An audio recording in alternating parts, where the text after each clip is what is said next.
প্রথম একটা কড়াই বাহাই দিয়া সুন্দর করে তেল দিয়া পেঁয়াজটা সুন্দর করে করার পর লাল লাল হওয়ার পর লবণ দিয়ে দিবেন।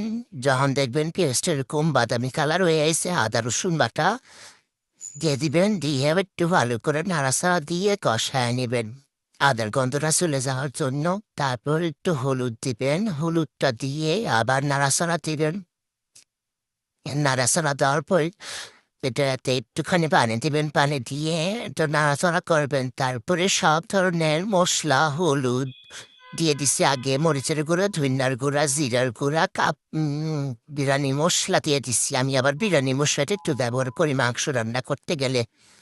দিয়ে সুন্দর করে এটা নাড়াচাড়া করবেন, নাড়াচাড়া করে মশলাগুলি একত্র করে যখন দেখবেন তেল উঠে আসছে, তখন ভালো করে নাড়াচাড়া করে আপনি মাংস দিয়ে দেবেন। আমি এটা গরুর মাংস রান্না করবো আজকে, বুটের ডাল দিয়ে। বুটের ডালটা সুন্দর করে সিদ্ধ করে নেবেন।